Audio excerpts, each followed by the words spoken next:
We tried to capture a place called Hilly, which he was defending, and we tried very hard, and we didn't succeed until about the third attempt.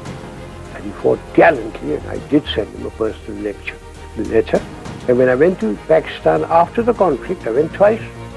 I mentioned it there to their chief that I think that boy should be given a gallantry award.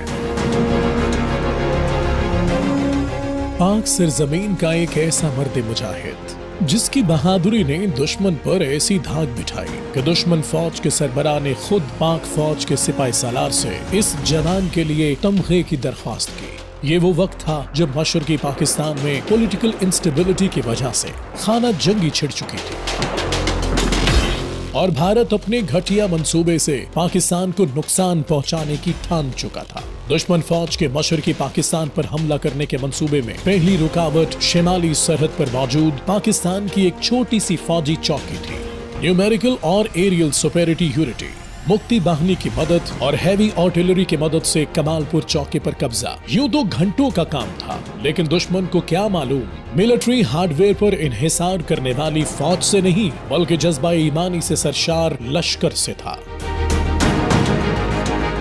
Kamalpur की छोटी सी सरहदी चौकी पर एक नौजवान फौजी अफसर captain Ehsan Malik की क़यादत में सिर्फ 70 सिपाहियों और इतने ही सेमी ट्रेन्ड रेंजर्स और वॉलंटियर्स के साथ पाकिस्तानी फौज बदर के 313 की तरह अल्लाह पर कामिल यकीन लिए दुश्मन का मुकाबला करने के लिए तैयार थी।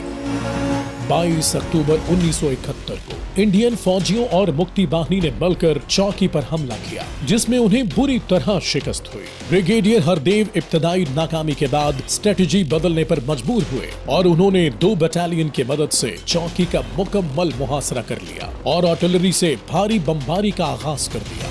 ये हमला भी नाकाम हुआ तो 21 नवंबर को इंडियन फौज ने यके बाद दीगरे 2 हमले किए जो इसी तरह नाकाम हुए। ब्रिगेडियर हरदीव की 27 नवंबर की रात दोबारा चौकी पर कब्जा करने की अटेम्प्ट अनसक्सेसफुल रही। 30 नवंबर के आसपास कमालपुर पर एक और अटैक किया गया। इस बार कैप्टन एहसन मलिक ने इंडियन फौजियों को ज्यादा करीब आने दिया। जो ही इंडियन फौजी चौकी के करीब पहुंचे तो अचानक उन पर फायर खोल दिया गया। हमला पसपा होने के बाद तकरीबन 20 लाशें गिनी गयी। इन तमाम अटैक्स के बाद अब एहसन मलिक की चौकी पर हर फौजी के पास फी राइफल 75 गोलियां, लाइट मशीन गन के 200 राउंड और 22 मार्टर गोले बाकी थे। इसके बाद इंडियन फौज की जानिब से कैप्टन एहसन को 3 बार हथियार डालने का पैगाम भिजवाया गया, लेकिन उसका जवाब हर बार गोलियों की बौछार से दिया गया। तीसरी बार गोलियों की बौछार कमालपुर चौकी का आखिरी जवाब था, जिसके बाद तकरीबन शाम 7 बजे कैप्टन एहसन मलिक सफेद झंडा उठाए चौकी से बाहर निकले और उन्होंने हथियार डालने की हामी भरी। उन्होंने वाज़े अल्फाज में बताया कि वो हथियार इंडिया की धमकी से डर कर नहीं बल्कि अपने कमांडर की हिदायत पर डाले हैं।